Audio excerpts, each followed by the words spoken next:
En el médula espinal ocurre algo muy particular.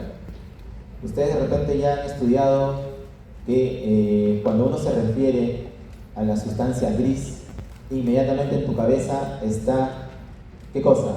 Que ahí se encuentran los somas o los cuerpos o somas de las células nerviosas, ¿no? De las neuronas, ¿sí? Por eso es la sustancia gris.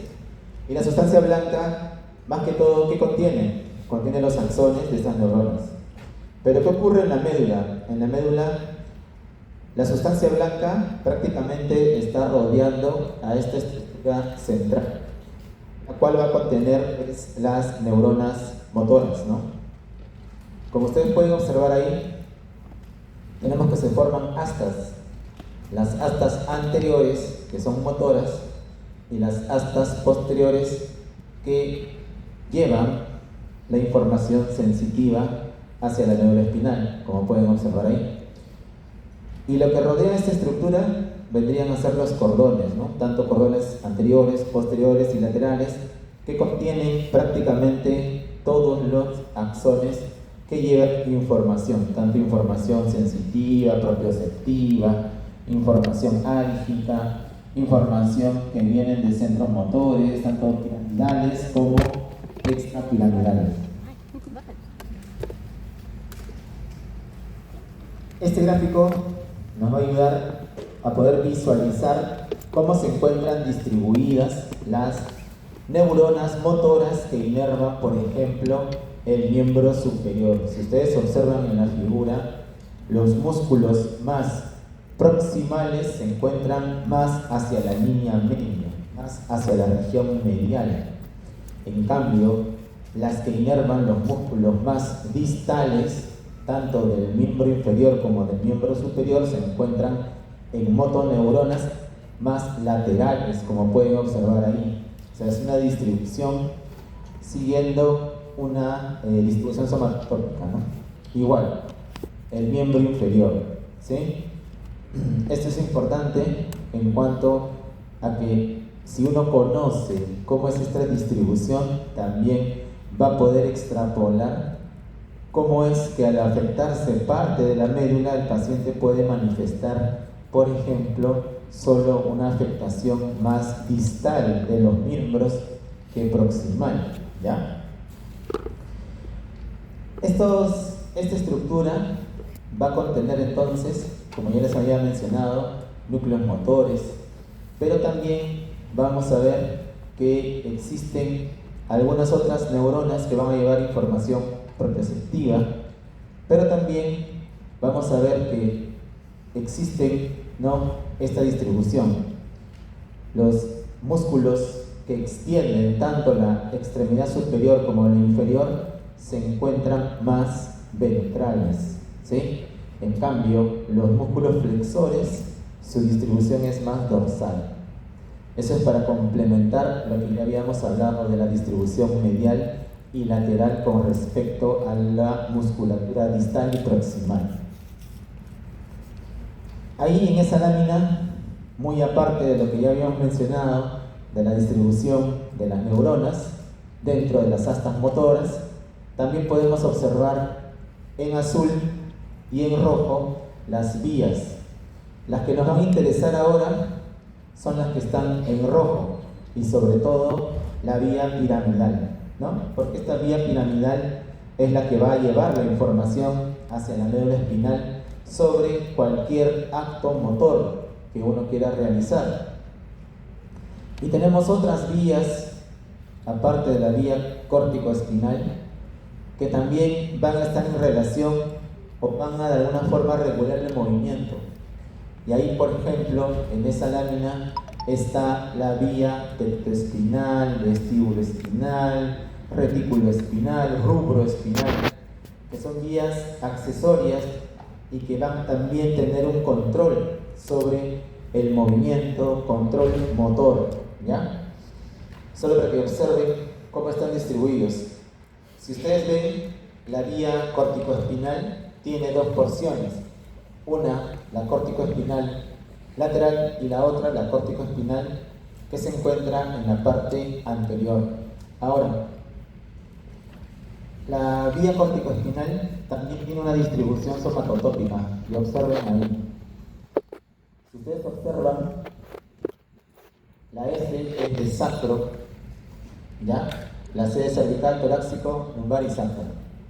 Esa es la distribución somatotópica de la vía, o sea, los haces están distribuidos hacia más externo, los que van al miembro inferior, y hacia más interno, el miembro superior y el tórax. Esto es interesante en el sentido de que, por ejemplo, si alguien padeciera algún proceso expansivo a nivel de la médula espinal y está oprimiendo desde afuera hacia adentro, a nivel cervical, la médula espinal, la pregunta es, este paciente que tiene una lesión aquí, un tumor, una metástasis en las cervicales, y yo sé que la distribución somatotópica, ¿quién se va a comprimir primero? ¿Las fibras que van a la pierna o las fibras que van al brazo? Pierna. Las fibras que van a la pierna. Por eso ese paciente empieza con debilidad en la pierna. ¿Me entienden? Por esa distribución. Porque como comprime de afuera hacia adentro la masa, el tumor, lo que quieran, va a comprometer primero las vías más externas que justo van al miembro inferior. ¿Sí? Aquí hay un pequeño resumen, eso es un poco de la parte anatómica, se lo pueden ir ustedes revisando, ¿ya? Más que todo lo puse para vamos recordar. Y algo importante que vamos a ir viendo en las otras, ¿sí? ¿Cómo? Del gano. G-A-N-O-N-G, gano. ¿Sí? Algunas de estas vías que vamos a ir tocando en el desarrollo del tema porque son importantes. Cuando tenemos una lesión en la médula, ¿no? Ya sea por ejemplo ante un evento traumático, ya sea por ejemplo una caída, ya sea por ejemplo un rodamiento por las escaleras. ¿Algunos de ustedes han rodado por las escaleras? Sí, ya ven, a veces han tenido infancia algunos. Entonces, muchas de estas cosas, si el impacto es muy fuerte, puede ocasionar un trauma medular y puede ocasionar esto, el shock medular, que está relacionado a lo que vendría a ser una sección de la médula cervical. Cuando se secciona la médula, inmediatamente la persona, ¿no?, va a suprimir justo todos los reflejos medulares. ¿Y cuál es el reflejo medular que de repente han visto o de repente en los videos de examen físico lo han logrado ver? Son los reflejos miotáticos, ¿no? ¿Han visto cuando golpean un martillo y el brazo hace esto, la pierna hace esto? Ya, esos reflejos quedan abolidos, ¿no? Y también el paciente empieza a perder, pues, lo que se denomina la sensibilidad o la función motora por debajo de esa lesión, se altera la presión, ¿sí? Y conforme pasa el tiempo, pueden ser meses, semanas, años, va a ir recuperando, pero poco a poco algunos reflejos, ojo, ¿ya? Esto es lo que ocurre en cualquier humano con sección medular, que es muy diferente, por ejemplo, a los animales como los anfibios. ¿Alguna vez han hecho sección medular a un anfibio, a una rana, a un cerdito? ¿No? ¿No han llevado prácticas? No. Ah, bueno, ustedes no usan animales, ¿no? Perdón, en mis tiempos, cuando hacemos fisiología, hacíamos sección medular en ranitas, ¿no? Y tú veías cómo la rana recuperaba rápido los reflejos, más o menos pasaban 5 minutos. En una persona no pasa eso, ¿ya? En un humano no pasa eso. Es por el desarrollo de la complejidad de la médula espinal, ¿ya? Entonces, también tenemos otro tipo de lesiones, y aquí sí quiero que presten atención, porque cada lesión implica una repercusión en la clínica del paciente, en la fisiopatología de la alteración del paciente. Por ejemplo, hay personas que se pueden solo lesionar la mitad de la médula, y esto en medicina tiene un nombre, que es el síndrome de Brown-Séquard o de hemisección medular. Como ustedes pueden observar en la lámina, es la mitad. ¿Cuál va a ser la mayor repercusión? Pregunta. Las neuronas motoras que salen de esa médula en mi médula derecha, ¿hacia qué en mi cuerpo van? ¿En mi cuerpo derecho o en mi cuerpo izquierdo? ¿Ah? Derecho. Las motoneuronas que salen de la hemimédula derecha, ¿hacia dónde van? Hacia el hemicuerpo de derecho, pues, derecho, ¿cómo va a cruzar? Va derecho, ¿ya? ¿Qué anatomía han estudiado? Va derecho, bueno. Por lo tanto, pregunta, si ese paciente se lesionó este lado, ¿qué no mueve? Derecho. La mitad, pues, ¿no? La parte motora de qué lado? Del lado de derecho. Pregunta, esta estructura que está aquí, los fascículos gracílico-neiforme, ¿qué tipo de información llevan? ¿Qué tipo de información llevan estos fascículos? ¿Información sensible? ¿De qué tipo? ¿Tacto? ¿Fino? ¿Qué más? ¿Propio? Propiocepción, ¿no? Claro, todo va por ahí. Entonces, pregunta, el paciente, ese paciente, ¿qué manifestación clínica va a tener? Alteración de la propiocepción, ¿de qué lado? ¿De qué mi cuerpo? ¿Derecho o izquierdo? Derecho. De derecho, pues, porque la vía sensitiva viene de este mi cuerpo y llega aquí. La que lleva la información propioceptiva y todo eso, ¿sí? Pero aquí va la pregunta, y aquí va donde todo el mundo se cruza, no, ¿por qué? La pregunta es la siguiente. Así como me has dicho que la información propioceptiva, tacto fino, pasa por estos fascículos, la pregunta es la información del dolor, la información nociceptiva. ¿A dónde llega? También llega aquí, pues bueno, llega al asta posterior, ¿no? Pero no asciende por acá, sino cruza la línea media y busca ¿quién? Al fascículo o al as espino talámico lateral. O sea, la información del dolor sigue el puntero, entra aquí, va al fascículo de Lissauer, se mete aquí, decusa y va al as espino talámico. O sea, la información del dolor va hacia el lado opuesto, ¿sí o no? Entonces la pregunta del millón es, este paciente con daño de la mitad de su médula derecha, su alteración del dolor, su alteración nociceptiva, ¿dónde estará? ¿En el hemicuerpo derecho o en el hemicuerpo izquierdo? Izquierdo. Claro, pues porque la información de su hemicuerpo izquierdo llega aquí, decusa y aquí sube, pero aquí no puede llegar porque todo está alterado, pues, ¿sí o no?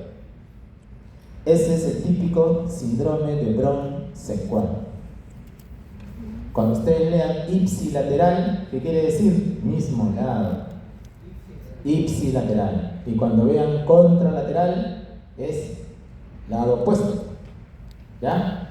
Lado opuesto, pero de la lesión, contra la lesión. Y este tipo de alteración puede ser causada por un trauma, puede ser causada por inflamación, ¿sí? Existen algunas enfermedades desminimizantes, ¿no? En la clase anterior hablamos, perdón, me equivoqué, otro grupo. Las enfermedades desminimizantes del sistema nervioso, por ejemplo, retírate, ¿quién dijo eso? Retírense. Es la neuromielitis óptica, por ejemplo, la esclerosis múltiple. ¿Han escuchado hablar de eso? Esclerosis múltiple, neuromielitis óptica. En algún momento van a haber pacientes que pueden ocasionar daño en su médula y pueden venir así, como un Brown-Sequard, la mitad de la médula dañada, con esa clínica. No siento dolor de un lado y del otro lado no siento la propiocepción. Es típico, la mitad, mitad.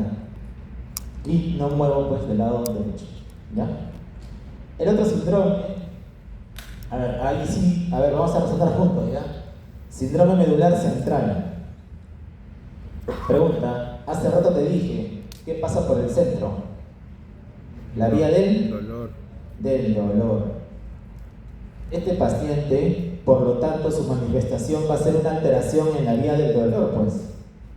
Pero date cuenta, si es en el centro, ¿será en un lado? A ver qué bonito es razonar. En los dos lados, en los dos lados. Y pregunta, si solamente agarro, por ejemplo, la información que va entre la cervical 8, ¿no? La torácica 1 y 2, en esos dermatomas, La pregunta es, ¿la alteración del dolor en ese paciente probablemente esté también en esos dermatomas pues, que llevan la información del dolor ahí? Por eso es que este paciente, dependiendo de la extensión, puede tener ¿qué cosa? Una alteración sensitiva, ¿pero de quién? Del dolor. Pero como está en el centro, casi no involucra a quién, a la información propia. Por eso que ahí dice qué cosa, probablemente la sensibilidad profunda o propioceptiva de los fascículos bracílicos uniformes esté preservada. Ahora, dependiendo de cómo avance, como pueden ver ahí, dependiendo de cómo avance y comprometa las astas, ese paciente puede tener una alteración de la vía motora. Pero la pregunta es, esto va a depender de cuánto avance. Por eso que se pone la alteración que puede presentar. Y también una alteración autonómica. Este es un claro ejemplo, miren. Eso es lo que se denomina siringomielia. Siringomielia. ¿Qué quiere decir? Que es un quiste que crece justo desde el centro de la médula hacia afuera. Miren ahí, ¿ven el quiste? ¿Ven? Grandote, ¿no? Ya, entonces dependiendo cómo crezca, va a ir comprometiendo y el paciente inicia con esa sintomatología. ¿Ven aquí cómo está pintado en azul esos dermatomas del paciente? Ya, es porque ahí está su alteración, ¿no? Ahí él lo tocan y él siente como dolor, es una banda hiperalgésica. ¿Ya? Y miren cómo hay atrofia justo de esos músculos porque también está tan grande, ¿no? Se dan cuenta cómo también daña las astas anteriores, va a comprometer también la función motora, ¿sí? Hay otro síndrome que involucra solo a quién, a los cordones posteriores y a las corticoespinal. Esta es la que se conoce como la degeneración de las columnas posterolaterales y es típico de una entidad. De repente ustedes han visto los comerciales, ¿no? Siempre promocionan una vitamina, ¿no? Que sale un mimo ahí, ¿no? Que te tocan las manitos. ¿Qué vitamina es? ¿Se acuerdan? ¿No ven televisión? ¿Ya? Es la vitamina B12, ¿no? La vitamina B12. Pregunta, ¿dónde tú puedes adquirir vitamina B12 o cómo puedes obtener tu organismo vitamina B12? Profe, las hamburguesas, ya. Pero ¿en qué alimentos específicos? Pescado. Muy bien, carnes rojas y ¿qué más? Las vísceras. ¿Comen vísceras? Sí. ¿Vísceras? ¿Comen carnes rojas? Ya. Muy bien. Entonces sí tienen una buena cantidad, probablemente. Pero en el Perú, como un todo, hay mucha deficiencia de vitamina B12, sobre todo en los ancianos. Entonces, los lados más humildes, ¿no? Hay mucha deficiencia de B12. El déficit de B12 puede ocasionar eso. Y cuando el déficit de B12 ocasiona esto, se llama degeneración combinada subaguda. ¿Y cómo lo manifiesta? A ver, razonemos un poco, a ver. Si está alterada los cordones posteriores, por lo tanto, ¿qué tendrá mi paciente? Alteración de la propiocepción de la vibración. Y si está alterada la vía córtico-espinal, debilidad de ese lado, ¿no? Del mismo lado, date cuenta, esto no decusa, ¿es del mismo lado. Es por eso, que ahí está la alteración tanto de la vía motora como de la vía sensitiva profunda. Pero aquí hay algo muy importante y subrayen esto, ojo. Los pacientes que tienen déficit de B12 también tienen manifestaciones de polineuropatía. O sea, ¿qué quiere decir? Que aparte que se afecta la médula, también se está afectando el nervio periférico. Esa es la salvedad en esta etiología, que es por déficit de B12, que es lo más frecuente, ¿no? Es por eso que el paciente, miren, ¿por qué creen que está así? Pierde la... ¿Por qué creen que está así? ¿Qué es esto? ¿Han visto a alguien caminar así? ¿Quién? ¿Quién camina así? Los atáxicos, muy bien, pero ¿quiénes, pues? Eso, muy bien, en estado etílico propio. Eso, muy bien. Son atáxicos, pero pregunta, ¿esa ataxia que estás viendo ahí, será por el cerebelo?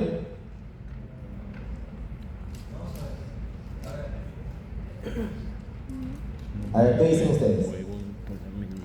En todo lo que he hablado, ¿he mencionado el cerebelo en algún momento? Bueno, en sí el cerebelo no, profe, pero sí de repente las vías que llegan al cerebelo, ya está bien, la propiocepción, por ejemplo. Pero recuerden que la ataxia no es solo del cerebelo. Yo puedo tener compromiso de los nervios y estar atáxico. Eso se denomina ataxia sensitiva. Camino así como borrachito, pero no es porque mi cerebelo esté dañado, sino es porque los nervios, la información está dañada, no llega, ¿no? Por eso camino así, y por eso está así el paciente. No, miren, esto es un diapasón, no siente la vibración, lo que hemos dicho hace rato, ¿no? Se compromete la propiocepción, por eso no siente el diapasón. Y otras manifestaciones ya más asociadas al mismo déficit de B12 es la anemia, ¿no? Sí, la famosa anemia megaloblástica. Por eso aquí ven una muestra de microscopio de las células, ¿no? Que tienen deficiencia, son grandes, pues, ¿no? Por eso llaman anemia macrocítica. Muy bien. Y también hay otro síndrome que solo afecta a los cordones posteriores. ¿Ustedes han escuchado hablar de sífilis? Sífilis, ¿sí? ¿Más o menos conocen sífilis? Ya. ¿Cómo? ¿Te ha dado? No, ¿cómo que? No. En la era, olvidemos su comentario, en la era preantibiótica, la sífilis pues muchas veces llevaba a la muerte a muchas personas, ¿no? Pero post-antibiótica, a cualquiera pues, puede obtener penicilina benzatínica, ¿no? Que es en sí lo que necesitan. Pero antes sí se veía esto, ¿no? El famoso tabes dorsal. La sífilis, cuando dañaba el sistema nervioso y no era tratada, llegaba a dañar los cordones posteriores. ¿Y qué hemos dicho? ¿Qué pasa por los cordones posteriores? La información propioceptiva, la información vibratoria, el tacto fino, ¿no? La pregunta es, ¿por qué es importante la propiocepción? ¿Para el equilibrio? ¿Qué es lo que te da la propiocepción? ¿Equilibrio? Te da información de qué. Muy bien, de la posición de tus extremidades. ¿Qué más? ¿Ya? ¿Qué más? ¿Qué otra información? Gracias a tu propiocepción, tú puedes caminar con los ojos cerrados, sin ver. ¿Por qué? Porque te está informando de cómo es el suelo. O pregunta, tú cuando estás corriendo, ¿no? Tú te pones a pensar, oye, ya voy a entrar al pasto, músculos, concéntrense, vamos a entrar al pasto. No, ¿sí o no? Es la propiocepción la que regula, es como yo corro en arena, en pasto, en un piso, en una losa, en sintético, todo eso es regulado, toda esa información sensitiva es inconsciente. ¿Sí? Entonces, estas personas, como no tienen esa información, caminan así. Tienen que dar zancadas largas para poder, ¿qué cosa? Informarse de cómo está el piso, pues, porque no lo sienten bien. ¿Entienden? Por eso caminan así. Si ustedes ven un tabético alguna vez, lo van a ver caminando así, con su muleta, alzando y haciendo esto. Ese es el tabes dorsal, ¿ya? Genera ataxia sensitiva. También hay un síndrome que compromete solo las astas anteriores. Pregunta, ¿qué cosas estaban en las astas anteriores? Las motoneuronas alfa. Hay una enfermedad degenerativa que puede atacar solo a las motoneuronas alfa. y es la famosa atrofia muscular espinal. Es una enfermedad degenerativa de las motoneuronas. Y también una que anteriormente era también, antes de la era de las vacunas, era muy prevalente, la polio. ¿Sí?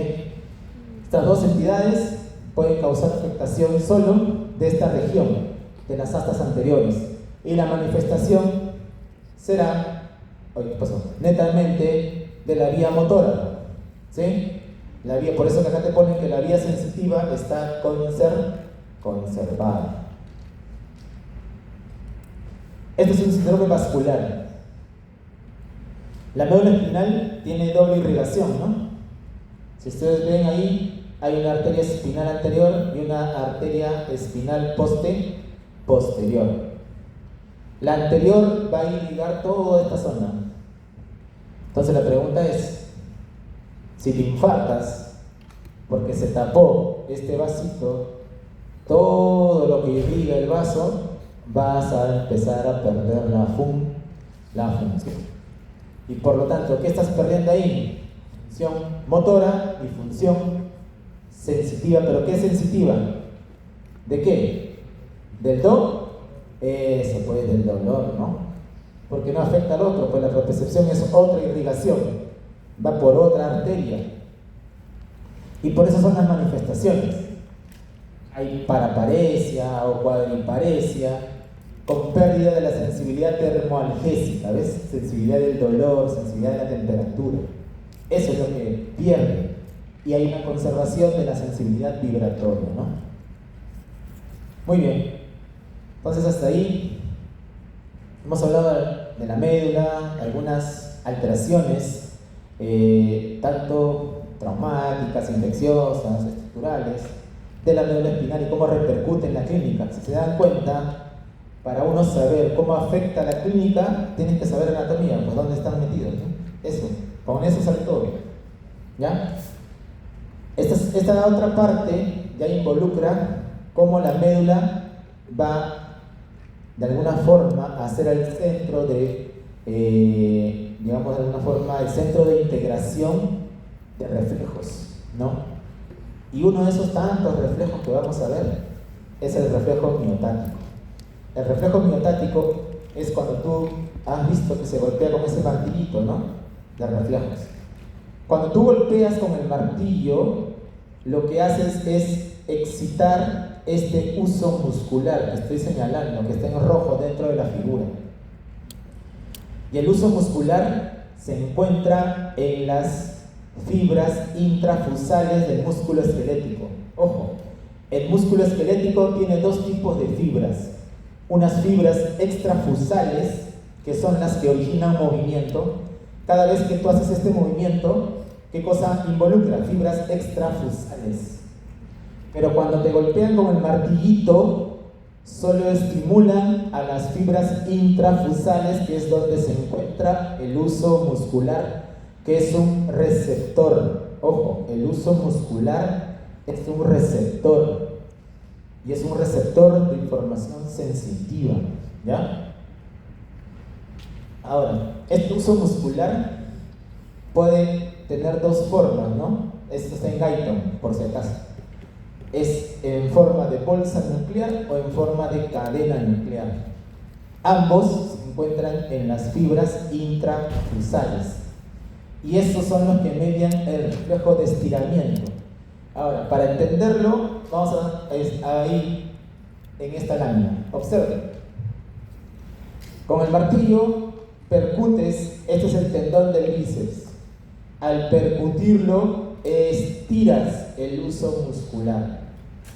Entonces, si algo tienes que recordar es que el estímulo es el estiramiento o el cambio de longitud del uso muscular. Ese es el estímulo, ojo, ¿eh?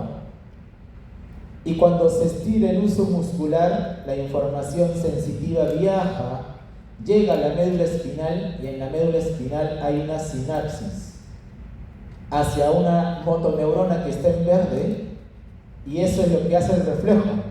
Cuando tú percutes el bicipital, ¿qué es lo que ocasiona? Esto, ¿no? Inmediatamente. ¿Por qué? porque rápido, la información es bien rápida, se contrae el mismo músculo que ha sido estimulado. Y también se va a contraer el otro, que es el agonista del movimiento, ¿no? El sinergista del movimiento. Para yo hacer esto, también tiene que haber relajación. ¿Pero relajación de quién? Del músculo que está justo en la parte posterior del brazo, que es el tríceps. ¿Y por qué se relaja? Porque mira, la misma información que excitó a estas dos motoneuronas también hizo sinapsis con esta interneurona. ¿Qué tipo de interneurona? La interneurona 1A. Y en la clase anterior creo que mencionamos que las interneuronas son inhibitores, ¿ves? Inhibe a esta motoneurona que va al tríceps y al inhibirlo el músculo se relaja. O sea, la misma información generó los dos fenómenos: contracción de los grupos musculares agonistas y sinergistas y la relajación del antagonista para poder dar el reflejo. Eso es para todos, ¿eh? Para todos los reflejos es lo mismo. Es lo mismo. Y aquí están los más estudiados de los reflejos miotáticos, y es bien fácil acordarse, no hacer tanta memoria, ya es bien sencillo. Si tú estiras la mano, así, con la palma hacia adelante, ojo, palma hacia adelante, vas a primero recordar, aquí, donde estoy señalando, está el córax braquial, ¿te acuerdas? Esa apófisis, ¿sí? Ya. Por ahí abajito está un reflejo, que es el reflejo pectoral. El reflejo pectoral está a nivel de C4, cervical 4, acuérdate, 4. Sigues avanzando. ¿De 4 quién sigue? ¿Qué sigue de 4? 5. ¿Esto qué es? ¿El tendón de quién? Del bíceps. Entonces, el reflejo bicipital se integra en C5. Sigue avanzando. ¿Quién sigue? C6, ¿no? Ya. Este reflejo es el reflejo braquiorradial. Braquiorradial es C6. Si te das cuenta, todo avanza, ¿no? C4, C5, C6. Y hacia atrás, ¿quién está? ¿Qué tendón es este? El del tríceps, ¿no? Entonces sería el tricipital. Y si acá te quedaste en 6, ¿quién seguía? 7. Y el de acá, el cúbito pronador, ¿ya? Que sería C8. Si te das cuenta, es en bajadita. 4, 5, 6, 7, 8 con la palma hacia adelante, ¿eh? Una vez me dijeron, profe, que yo puse así mi brazo, por eso me equivoqué. Es con la palma hacia adelante, ¿ya? Con la palma hacia adelante. No, que sí me ha pasado, por eso te lo digo, ¿no? Es a reclamar, pues. Ahí está. Esos son del miembro superior. Del miembro inferior son dos nada más. ¿Cuáles son? El patelar. A ver, tócate tu tendón ahí. Ahí tócalo. Ya, muy bien. Ese es el patelar, L3. Y el aquilio, a ver, ¿sabes dónde está, no? ¿Dónde está tocando? Ah, eso, ahí. El aquilio, ¿ya? El aquiliano es S1. Esos son los dos reflejos del miembro inferior. ¿Sí? Muy bien. Y ahí están cómo se evalúan. ¿Esto qué sería? Bicipital. ¿Qué número es? Cervical 5. ¿Ese cuál es? También, ¿no? Ese es el tríceps, ¿no? ¿Qué cervical es? 7, ¿no? ¿Ese cuál sería? El braquio radial. ¿Qué cervical es? 6. Es el cúbito pronador. ¿Qué cervical es? Cervical 8. Es el patelar. L3. Y por último, el aquiliano. S1. ¿Ya? No me preguntes dónde está ese 3, ¿eh? Es el de S1. Muy bien. Aquí vamos a ver esta lámina solo es para resaltar la función que hace la interneurona 1A. ¿Te acuerdas hace rato que te expliqué, no? Que se contraía el agonista y el sinergista, pero se tiene que relajar el antagonista. Para la relajación del antagonista es importante la interneurona 1A, que es la que relaja al antagonista del movimiento o al extensor del brazo, ¿no? Pero también tenemos otra interneurona, que es la interneurona 1B.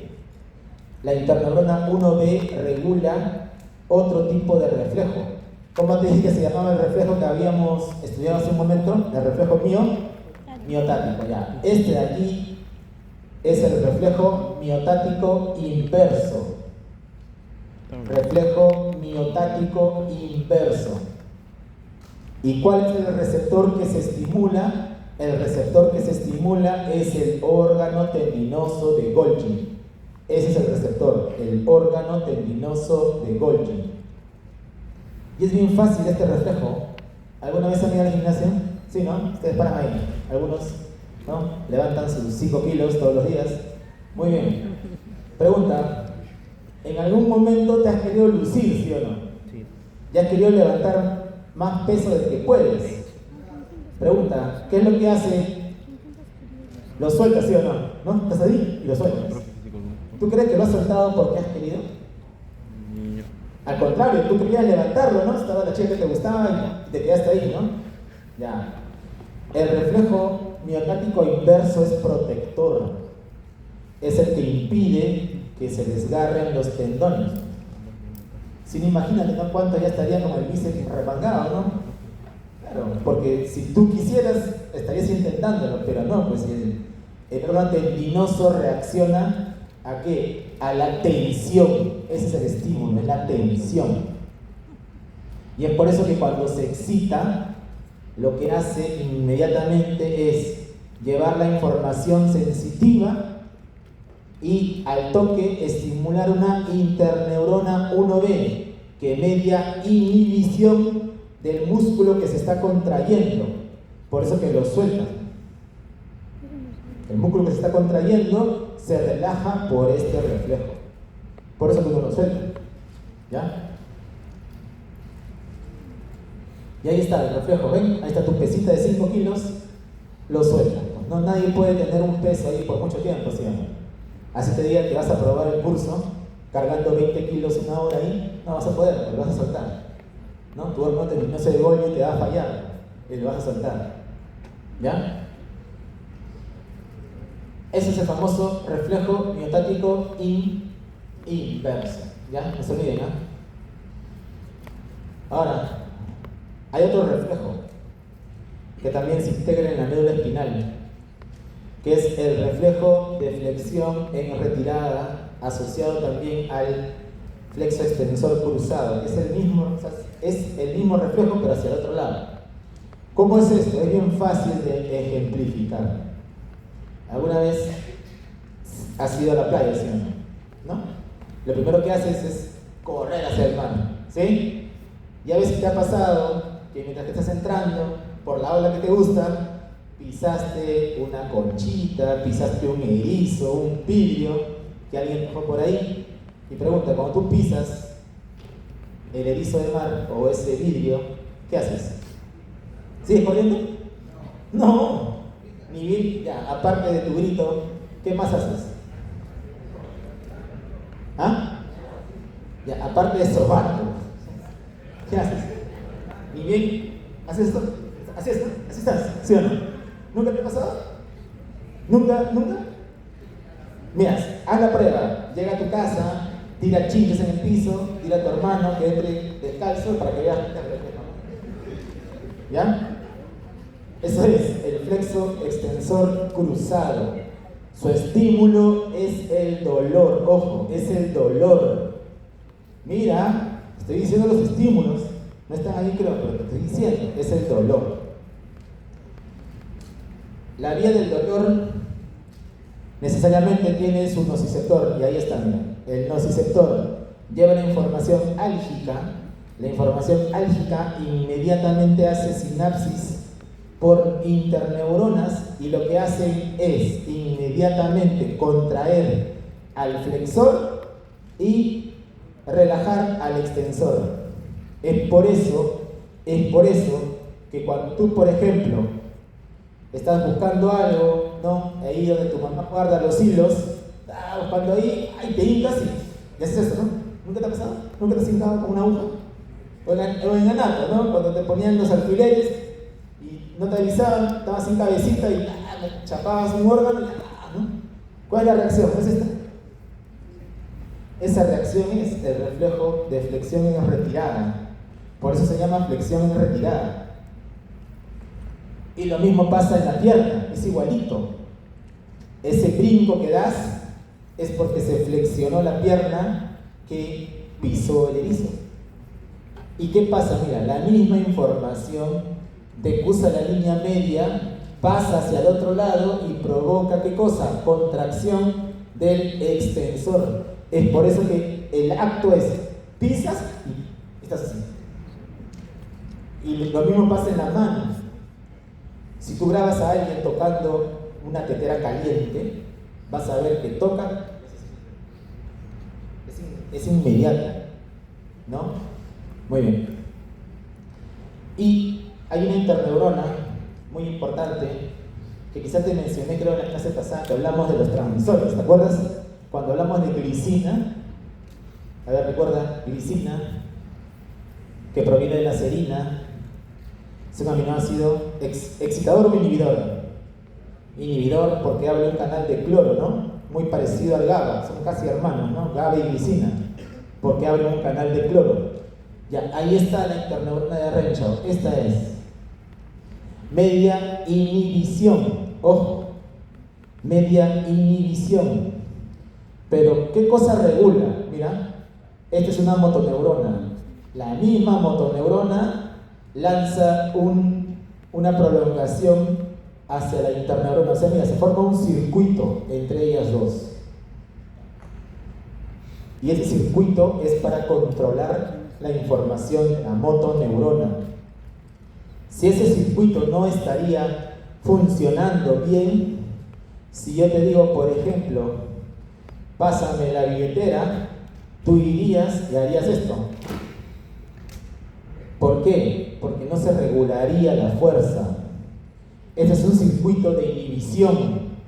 Genera que las contracciones no sean tan intensas, dependiendo de la acción.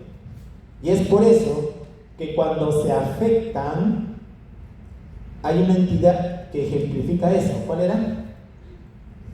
¿Has escuchado hablar del tétano? ¿Sí? Ya. El tétano, la toxina tetánica, afecta la exocitosis de esta interneurona. Y como ya no está funcionando, a esa persona tú la tocas, la información sensitiva genera contracción de sus músculos. Cualquier información somatosensitiva genera contracción porque no hay regulación. ¿Sí? Muy bien. Tronco encefálico. O sea, todo lo que hemos hablado, funciones de la médula, sus funciones en relación a los reflejos, algunas alteraciones. Ahora hablemos del tronco del encéfalo, ¿no? El tronco del encéfalo, ¿alguna vez han visto en la pieza anatómica el tronco del encéfalo? ¿Han visto? Es como un dedo gordo, ¿no? ¿Sí? Más o menos tiene ese tamañito, ¿no? Y hasta el mismo grosor en algunos casos, chico nomás. Tiene tres partes, ¿no? Mesencéfalo, protuberancia y bulbo. Y en tan pequeña parte, en tan pequeña estructura, hay un montón de núcleos reguladores, ¿no? Prácticamente de todas esas funciones, función respiratoria, están los núcleos de la respiración, el núcleo apnéustico, por ejemplo, los núcleos cardioexcitadores, los núcleos cardioinhibidores están ahí, los que regulan la información del gusto, ¿no? Núcleo del tacto solitario, los que generan, por ejemplo, o están regulados por el despertar, los núcleos del SARA, ¿no? O los relacionados con los movimientos de los ojos, el fascículo longitudinal medial, o la formación reticular paramediana pontina. O sea, todas esas cosas que les he mencionado están ahí metidas en ese dedo gordo. ¿Ya? Cuando se afecta, eso prácticamente se pierde todas esas funciones. Solo para hacer un paréntesis y para que entiendan la magnitud, hoy lamentablemente vi a un paciente en emergencia de 51 años, ¿no? O sea, es a la mitad de su vida, 51 años, ¿no? Sin ninguna enfermedad, supuestamente. Y el paciente entra, alteración de la conciencia, hipertensión, bradicardia, sobre todo una chanfaina de alteraciones, tanto de la presión como de la frecuencia cardíaca, mal patrón respiratorio, lo intuban. Le toman una tomografía, no se ve nada, le toman otra a las 12 horas, voy y lo veo, y su tronco encefálico estaba infartado, ¿ya? Se había llevado el tronco, todo el tronco, ¿eh? Vacilar tapada probablemente. Nunca más va a despertar, ¿ya? ¿Por qué? Porque todo el tronco prácticamente infartado, ¿sí? Y por ahí recabando información, no era diabético ni hipertenso, pero su esposa decía que prácticamente interdiario se tomaba una Coca-Cola y prácticamente 2 o 3 veces a la semana comía hamburguesas, ¿no? Kentucky, esa cosa le gustaba por el pata, ¿no? Trabajaba de ingeniero y se levantaba con las comidas, ¿no? Pero no era gordo, ¿no? No era gordo, o sea, llenito, pero no obeso, ni sobrepeso, lo mucho. Pero sus factores de riesgo, pues ya, y también fumaba, ¿no? Fumaba, vapeaba, ¿no? Todas esas cosas que ustedes hacen. Entonces, ya, pues, ¿no? Tenían, y lo hacía desde, más o menos desde la universidad, o sea, desde que tenía 19, 18 años, ¿no? Y ahora tenía 51, ¿en cuánto tiempo?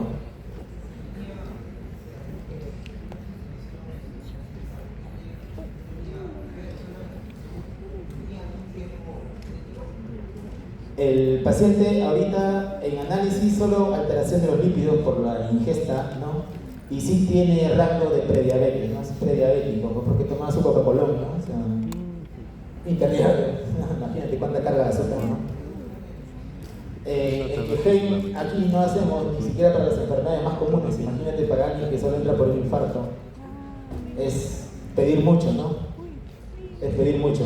Es exámenes, pero ya con eso, con lo que te dijo la esposa, ya sacas de conclusión cuántos años el pata entre fumar, entre hábitos alimenticios, ya pues todo eso era su factor, ¿no? Muy bien, entonces, importante, el tronco del encéfalo, claro que sí. Uno de los tractos que vamos a ver es el rubro espinal, que salen pues sus neuronas del núcleo rojo. Las neuronas del núcleo rojo se encargan de flexionar las extremidades superiores. Colaboran con la flexión de las extremidades superiores. Por lo tanto, solo llegan a la médula cervical. Ojo, sus axones llegan hacia la médula cervical. ¿Qué es lo que pasa, por ejemplo? ¿Qué es lo que pasa cuando se alteran estos núcleos? Vamos a poder ver esto en el paciente. Estas dos posturas. Eso, decorticación y descerebración.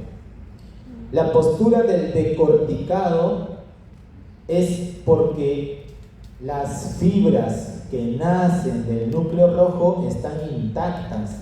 Es por eso que el paciente flexiona. ¿Qué te dije hace rato? El núcleo rojo se ayuda a la flexión de los miembros superiores. Si ese paciente hace flexión del miembro superior, quiere decir que el núcleo rojo y sus fibras de salida están intactas, por eso que flexiona. Por eso que esa postura es la famosa postura del decorticado. Y esa postura se da cuando la lesión está por encima del núcleo rojo. Lesión por encima del núcleo rojo. En cambio, si las eferencias de los núcleos se pierden, sobre todo del rojo, ya no va a haber quien flexione. Es por eso que el paciente solo extiende. Y esa es la famosa rigidez del DC, ¿verdad? Ya, así estaba ese señor, en rigidez de decelebración, ¿ya? Porque estaba poblado el núcleo rojo, poblado las fibras que salen de ahí, ¿sí? Así. Otros núcleos importantes y vías importantes es el tracto retículo espinal, ¿ya? Este va a estar en relación, por ejemplo, al control de la musculatura antigravitatoria. Ojo, musculatura antigravitatoria, ¿ya? Por ejemplo, en este momento que yo estoy aquí parado, no voy al piso porque hay músculos que están luchando contra la gravedad. Cada vez que tú te paras, se activan. Por eso no sé si estás percatado que cuando te echas así en decúbito, sientes más relajado, los músculos más laxos, porque ahí no luchan. Entonces, en el piso prácticamente. En cambio, parado, ¿no? Mucho tiempo parado, estás que te duele la espalda, que estás contracturado tu espalda, sobre todo en la línea media, es porque esos músculos están luchando. ¿Para qué? Para que no te caigan. Si alguien pierde estos haces, no puede pararse, pero no puede pararse porque no tenga fuerza, sino no puede pararse porque no se sostiene contra la gravedad. ¿Ya? Ahora, estos nacen también de la parte pontina y de la región vulvar. Todo tiene un control superior, ojo, pero lo más importante es lo que les acabo de decir, ¿no?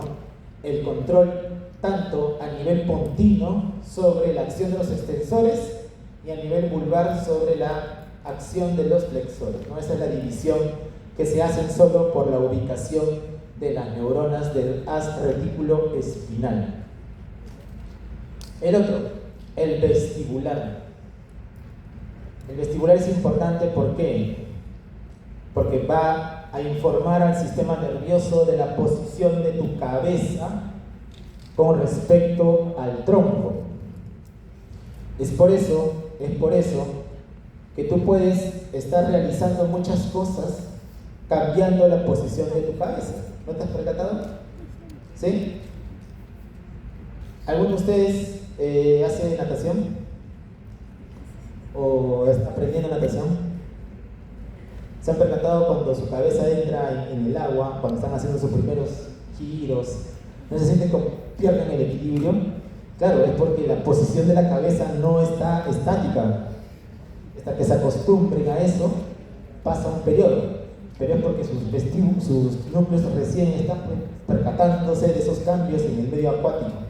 Lo mismo pasa, por ejemplo, cuando uno camina y está así, ¿no? Yo puedo estar caminando y no me tropiezo, porque igual estoy informando al vestíbulo cómo está la posición de mi cabeza, igual cuando voy hacia abajo. Igual, por ejemplo, haciendo esto, ¿no? En esta posición, ¿sí? No me caigo, ¿por qué? Porque la información vestibular inmediatamente, ¿qué hace? Más contracción de mis músculos que están en contacto con la superficie. Hace que me relajen otros, ¿para qué? Para mantener el equilibrio, ¿ya? Y eso es lo que se encarga, pues, la parte vestibular, sobre todo esto, coordinación, posición de la cabeza con el cuerpo. Y tenemos varios núcleos, ¿no? El núcleo lateral, medial, el descendente, el lateral también. Ahora, estos núcleos se van a subdividir, ¿no? En los más importantes tenemos el lateral y el medial. ¿En qué sentido? En el sentido de que están relacionados a la posición erguida, que son los laterales. Están más asociados ¿a qué? Al equilibrio. En cambio, los mediales van relacionados con la posición de la cabeza. Esa es su principal función, la posición de la cabeza. También estos núcleos van a estar relacionados con el control de la mirada. La mirada es importante también para mantener el equilibrio. Y es por eso que la información, sobre todo de la mirada horizontal y la mirada vertical, está en relación a estos núcleos. ¿Cómo? Este lo saqué de una diapositiva. Sí, esta es una diapositiva de un médico español, creo. No corre el nombre, ¿ya? Pero sí, es una diapositiva. Es una figura de una diapositiva.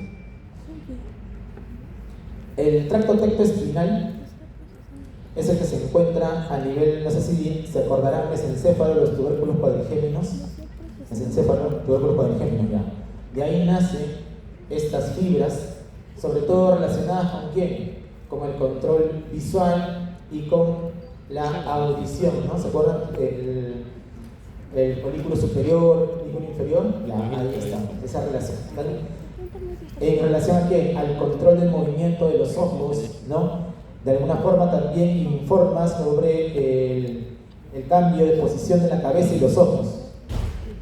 Ahora, este aspecto espinal también tiene que ver con el control de la musculatura cervical. ¿Por qué? Porque los cambios de movimiento del cuello, ¿no? También están relacionados pues a los cambios de movimiento en la cabeza. Estas fibras se cruzan a nivel del mesencéfalo, ¿ya? A nivel del mesencéfalo. Hay muchos movimientos que son inconscientes, como por ejemplo la succión, el bostezo, por ejemplo el hecho de las arcadas ante comida que ustedes de repente piensan que es amarga o de repente tiene un sabor amargo.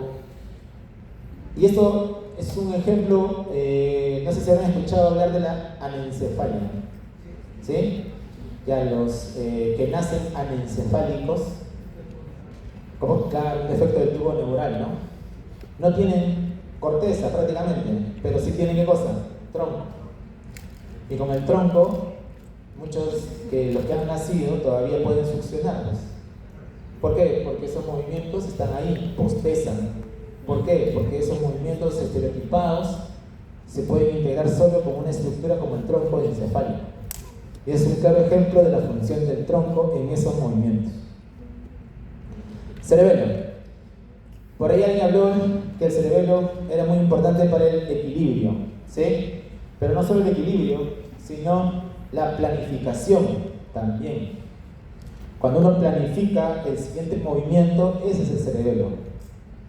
Cuando uno, por ejemplo, está saltando, ¿alguna vez se han subido esos saltarines? Ya, la primera vez como que se siente medio raro, ¿no? Pero después como que le agarran la onda y están ahí, que saltan, brincan, ¿no? ¿Por qué? Porque el cerebro a la primera planificó y ya el siguiente hace que tu postura cambie, ¿no? Y estás más en equilibrio, ¿ya? Ese cerebro, tú no lo haces consciente, eso es inconsciente, ¿ya? Eso lo hace el cerebelo, por ejemplo. Ahora, el cerebelo, ya en anatomía, tú has visto que tiene dos hemisferios, que tiene núcleos, ¿no? ¿Cuáles eran, te acuerdas?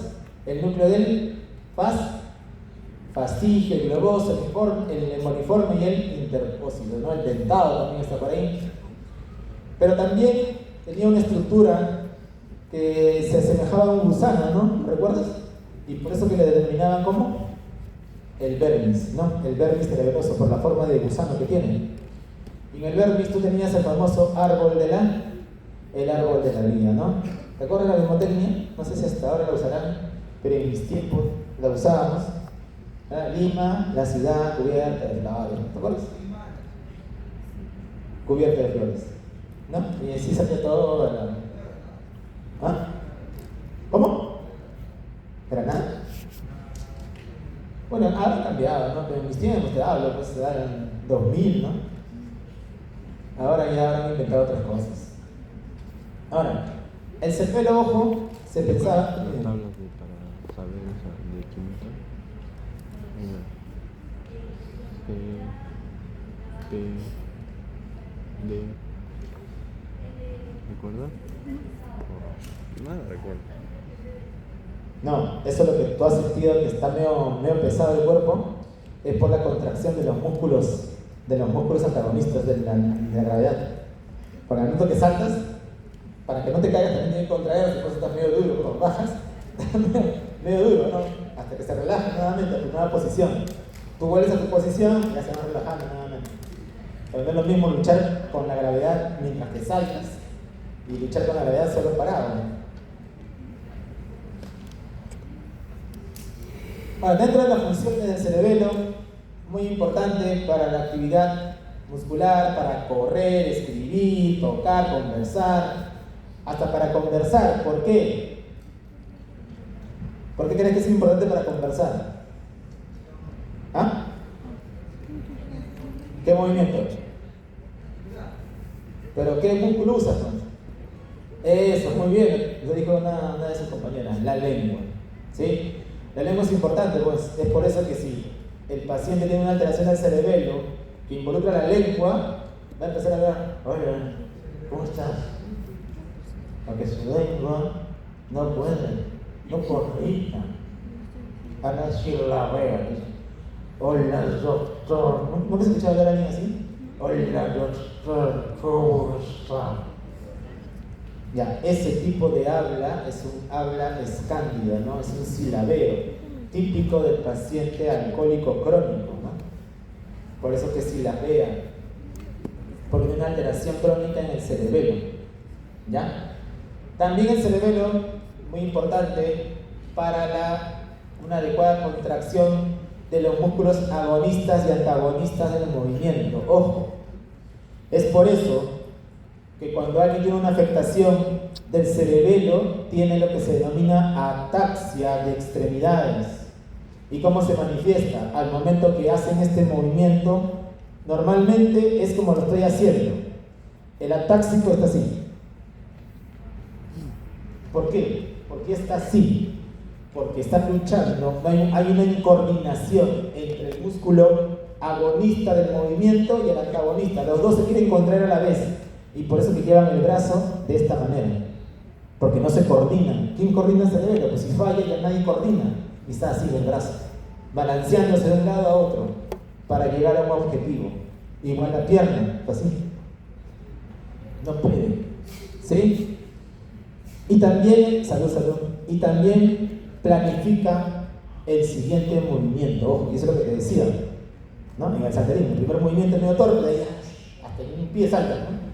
Claro, porque ya el cerebro se anticipó, ya sabe cómo hacer el siguiente movimiento.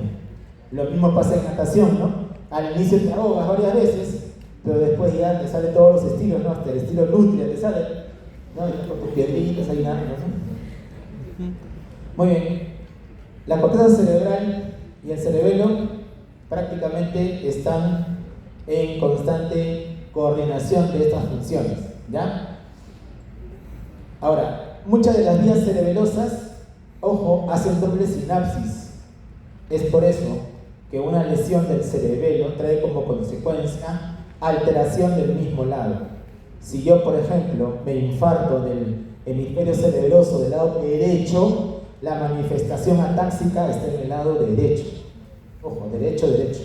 Es ipsilateral por la doble decusación que tiene.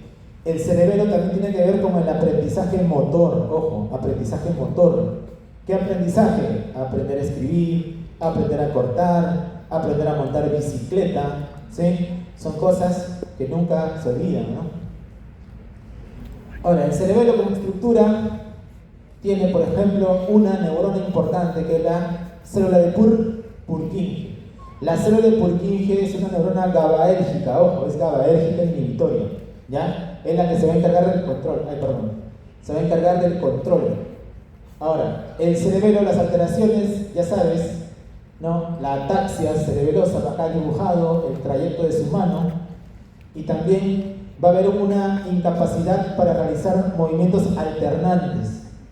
Si tú a una persona normal le dices que haga esto rápido, lo va a hacer rápido. Un paciente con alteración del cerebelo, así, no puede girar la mano, ¿ya? Lo mismo pasa con los dedos, ¿no? Esta secuencia rápida de dedos no la puede hacer. Él se queda en un dedo, lo hace 2 veces, 3 veces, ¿ya? Los sistemas motores. En sí, el movimiento puede ser movimiento voluntario que siempre tiene de alguna forma, tiene una finalidad. El movimiento voluntario siempre mejora con la práctica, ojo.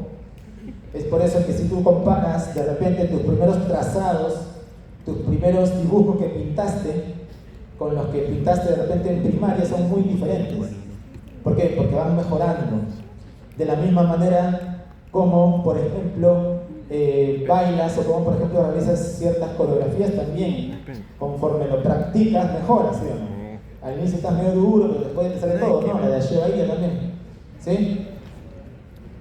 Pero también existen otros movimientos reflejos, como ya los hemos visto, reflejos miotáticos, ¿Cómo se el llama? reflejo miotático inverso, y también existen otros movimientos que son rítmicos, como por ejemplo el rascado. Pregunta, ¿tú piensas cómo rascarte? Por ahí un par. Dices, hoy día me voy a rascar con estilo. No, se te pica algo, ¿no? Estás con la mano atrás, con la mano aquí, ¿sí? Nadie lo piensa. Es un movimiento que se desata, nada más. De la misma manera, en los animales inferiores, ¿has visto cómo se rasca tu perro, tu gato? Bueno, Pregunta, ¿cambia no, su forma de rascarse? Es la misma, igualito. En todos los animales es el mismo patrón. El movimiento voluntario siempre tiene una finalidad, ya sabes, mejora con la práctica. Existe lo que se denomina equivalencia motora. ¿Qué quiere decir? ¿Alguna vez viste la película Mi pie izquierdo? ¿Sí la viste? No mientas, ¿ah? Que ni sale, creo, en YouTube. No, es una película bien antigua, es de mis tiempos. Trata de una persona que al no poder usar sus manos, pinta con los pies. Dibuja con los pies. Y mejor que tú, mejor que Netera, dibuja con los pies. La pregunta es, profe, ¿pero por qué? no sabía que era tan. Lo que pasa es que el cerebro, si aprende algo, lo puede realizar con cualquier grupo muscular. Y yo te invito a que hagas prueba, ¿no? Llega a tu casa, ponte un lapicero entre el dedo gordo y el otro y pon tu firma, tu nombre en un papel, vas a ver que lo vas a hacer. Ya, igual pasa, por ejemplo, con la boca, ¿no? Te pones un lapicero en la boca, en la pared dibuja algo, tu nombre y vas a ver que lo vas a hacer. ¿Por qué? Porque hay equivalencia motora y ese es un ejemplo, ¿no? Cómo escribe con la mano derecha, que es la dominante, cómo escribe con el brazo derecho, pero con la muñeca inmovilizada, con una férula. Lo mismo pasa, mira, con un lápiz entre los dientes y con un lápiz en el pie. Lo mismo, solo con el taller, ¿no?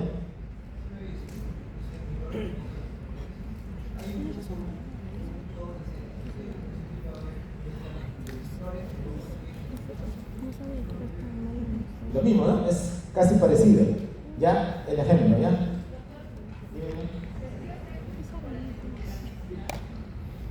Lo que sucede, más que lo que pasa es que aquí no es que pierdas parte de la corteza.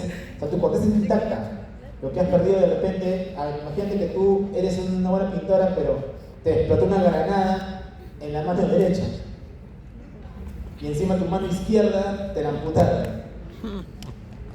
Ya, es en tu cerebro, esa pasión artística puede ser reflejada en otra extremidad siempre y cuando lo tengas bien desarrollada acá, pero con otra extremidad. Eso es lo que le pasaba a este pintor, ¿no? Lo hacía con los pies, ¿ya? Incluso tocar, ¿no? Hay gente que toca con los pies, ¿no han visto? Que toca con los pies, ¿no? Y hace muchas cosas con los pies.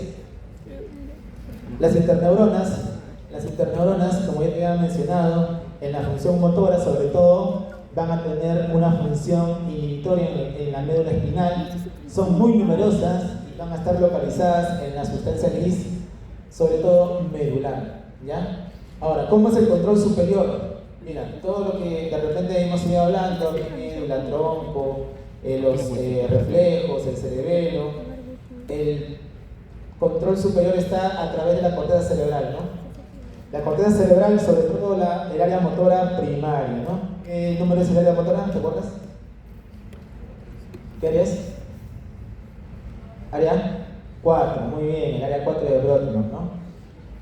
Y es el que se encarga de todo este control. Ahí está, cisura central y tenemos hacia adelante la corteza motora primaria. Pero no es la única. También está, ¿qué cosa? La corteza premotora y la corteza suplementaria, que son cortezas secundarias, pero muy importantes. ¿Por qué? Porque muchas de ellas se encargan también de preparar el movimiento. Cuidado con la tele, ¿ya? Y acuérdate que hay una distribución somatotrópica también. ¿Te acuerdas del homúnculo motor? ¿No? Ese personaje que tenía unas manos bien grandes, ¿no? Una lengua bien larga, unos labios gruesos, un pechito pero de gato, ¿no? Sus pies chiquitos. ¿Te acuerdas ese músculo? Ya, eso es por la distribución somatotópica a nivel de la corteza. Ahora, toda digamos, las neuronas que nacen de aquí van a regular movimiento, ¿no? ¿Dónde nacen estas neuronas? ¿Dónde nacen? ¿En qué capa? Acuérdate que la neocorteza, sobre todo la corteza motora, tiene 6 capas. ¿De dónde nacen? Sobre todo de la quinta, ¿no? Y hay un grupo neuronal que más adelante lo vamos a resaltar, que son las... No, creo que no lo he puesto, pero se los digo. Las neuronas gigantopiramidales de Betz, ¿ya? Que también forman parte, el pequeño porcentaje, antes se creía que son más, pero no, son pequeñas, y las otras son neuronas piramidales, ¿no? Todas estas van a encargarse de llevar la función motora hacia los núcleos más inferiores, o sea, hacia la médula espinal. Este es el músculo que te dije, pues no, mira, ves la mano bien grande, la boca, ¿sí? La lengua, pero mira el piecito, mira el pecho, mira el brazo, ¿no? Eso es por la cantidad de corteza, porque tú haces muchas cosas con tu mano, ¿sí o no? ¿Has imaginado no poder usar las manos? Solo imagínate no poder usar las manos. No, llora, ¿no? Cuidado. Ya, es porque la mano es prácticamente lo que nos hace funcionales en todo sentido. O sea, no llores. El área suplementaria se va a encargar de regular los movimientos bilaterales, los movimientos complejos, ya relacionados con ambos brazos, como por ejemplo, ¿has visto la gente que hace los malabares? ¿No? Está coordinando derecha e izquierda. Te apuesto que muchos de ustedes no pueden hacerlo ni con 2 pelotas, ¿no? Yo con una tampoco puedo. Pero hay personas que sí lo hacen bien, ¿sí? Por una coordinación derecha e izquierda, ¿ya? Y el área premotora va a tener también, sobre todo, con cada extremidad, movimientos unilaterales, movimientos de un grupo regional, la contracción alrededor de una articulación. Y también tiene que ver con la preparación, por eso premotora prepara el sistema motor para el movimiento. De la misma manera, la corteza premotora está relacionada con otras estructuras, cerebelo, ganglios de la base, el tálamo, todo para coordinar movimiento, ¿ya? Para preparar y para coordinar movimiento. Las lesiones de la corteza, en algunos casos, sobre todo esto hay que ponerle una aclaración. Las lesiones de la corteza motora primaria, en la fase aguda, produce parálisis flácida. Ojo, en la fase aguda. ¿Qué quiere decir? Primeras horas, primeros días, ¿ya? Esta misma persona que tuvo una lesión de la corteza motora primaria, la ves, a partir de 3, 4 semanas ya no tiene parálisis flácida, tiene parálisis pero espástica, está duro. ¿Alguna vez has visto esos abuelitos que están su bracito así, caminan arrastrando, pero su brazo lo tienen ahí? Es porque están espásticos. En cambio, si yo ahorita me infarto, todo va a estar chorreado, flácido, ¿ya? Y de aquí pasan semanas y se pone espástico. Esa es la aclaración. Algunas lesiones de la corteza premotora pueden producir incapacidad para ejecución. La incapacidad para ejecutar movimientos se llama apraxia. Ojo, como por ejemplo, ¿cuál? Si yo te digo, a ver, haz saludo militar, ¿cómo haces? Ahí está. Ya, la persona con apraxia no puede hacerlo. Si yo te digo, desabotónate la camisa, no, suave, no. Ya, haces el movimiento, ¿no? Ya, cuidado, no te desinfles. Esa pérdida de ejecutar ese tipo de movimiento se llama apraxia del vestir, por ejemplo, ¿ya? O sea, la persona tiene fuerza, pero no puede ejecutar eso, no puede planificar ese movimiento tan fácil que es desabotonarse, o servir, o hacer el saludo militar. O por ejemplo, si le digo, sírvete un vaso de gaseosa, no lo puede hacer. O sea, lo imagino, pero no lo puede hacer. También vamos a ver, por ejemplo, que la corteza suplementaria, como les dije, movimientos complejos, bilaterales, abrir y cerrar las manos, pero de manera bilateral, hacer también la coordinación bilateral. Todo lo que sea complejo está en relación a la corteza motora suplementaria. Acá, observen ahí, Miren, solo cuando alguien realiza la flexión de un dedo, mira, flexionar un dedo, cómo se activa la corteza motora y también ¿quién? La corteza sensitiva. Entonces, moraleja, no pienses que cuando mueves un dedo solo se activó tu corteza motora, también está activada la corteza sensitiva. Y mira, solo con la realización de secuencia de dedos se activa la corteza suplementaria. ¿Te acuerdas? Te dije, movimientos complejos, ¿no? Como por ejemplo esto. A ver, haz esto. No puedes, ¿ah? Ahí están, algunos se traban, algunos se traban, ¿ah? Ya, ese movimiento activa corteza motora suplementaria. Y el solo hecho de verlo por primera vez en movimiento también te activa, mira, sin necesidad de realizarlo, solo ensayándolo mentalmente. ¿Cómo lo vas a hacer? Se activa la corteza suplementaria. El haz corticoespinal entonces va a controlar todo el movimiento, va a ejecutar el movimiento, va a llevar la información ¿a quién? A la motoneurona alfa que se encuentra en la médula espinal. Ah, ya, acá está, miren. El área 4, no se olviden, área 4 de Brodmann, y aquí están las gigantopiramidales de Betz, ¿no? Que son un pequeño porcentaje de la vía corticoespinal.